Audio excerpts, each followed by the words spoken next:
નમસ્કાર, હું છું કેતલ અને આપ જોઈ રહ્યા છો CB24. અમદાવાદના સરદાર વલ્લભભાઈ પટેલ આંતરરાષ્ટ્રીય એરપોર્ટ ઉપર નવા સ્થાપનોનું અનાવરણ કરવામાં આવ્યું છે.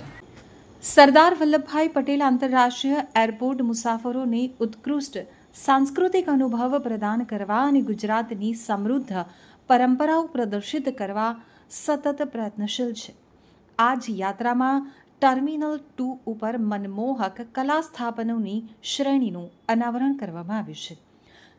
ડિપાર્ચર્સ ચેક-ઇન હોલમાં સ્થિત મહાત્મા ગાંધી અને સરદાર વલ્લભભાઈ પટેલની સુંદર કલાકૃતિઓ ભારતના સ્વાતંત્ર્ય સંગ્રામમાં ગુજરાતની ભૂમિકા દર્શાવે છે. તે સ્વતંત્રતાની યાત્રામાં ગુજરાતની મુખ્ય ભૂમિકાને શ્રદ્ધાંજલિ છે. 350 મીટર ધાતુના પટ્ટમાં બનાવવામાં આવેલા ભીત ચિત્રો, પિત્તળ અને તાંબાના ત્રિપરિમાણીય શિલ્પો છે. આ કલાત્મક સ્થાપત્યો ગુજરાતની સ્વતંત્રતા ચળવળ, સાંસ્કૃતિક ઓળખ અને ઉત્સવની ભાવનાને ઉજાગર કરે છે, જે મુસાફરોને રાજ્યના સમૃદ્ધ વારસાની ઝલક આપે છે. તો આગમનના બેગેજ ક્લેમ હોલમાં સ્થિત આ જીવંત ભીત ચિત્ર નવરાત્રિ અને ઉત્તરાયણ જેવા ગુજરાતના વિશ્વ પ્રસિદ્ધ તહેવારોની ભાવનાને દર્શાવે છે. ઉત્સવ વોલ એક ધાતુ ત્રિપરિમાણીય સ્થાપન છે. તે પેટર્નવાળી પિત્તળની પટ્ટીઓ સાથે મોડ્યુલર શીટ બ્લોક્સથી બનેલું છે.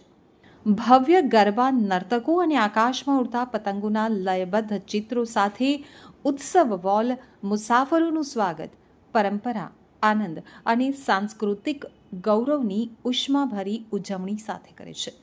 તો ગુજરાતની પતંગ ઉડાવવાની પરંપરાથી પ્રેરિત આ ગતિશીલ શિલ્પ ઉત્તરાયણ સાથે સંકળાયેલી ઉર્જા, રંગ અને આનંદને જીવંત બનાવે છે.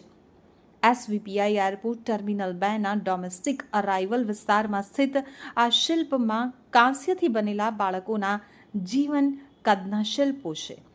તો બાળકોના આનંદી અભિવ્યક્તિઓ અને આકાશમાં પતંગોની ગતિશીલ ગતિ ઉપર આકૃતિ આશા, પ્રગતિ અને ભાવિ પેઢીઓની અમર્યાદિત આકાંક્ષાઓ વ્યક્ત કરે છે.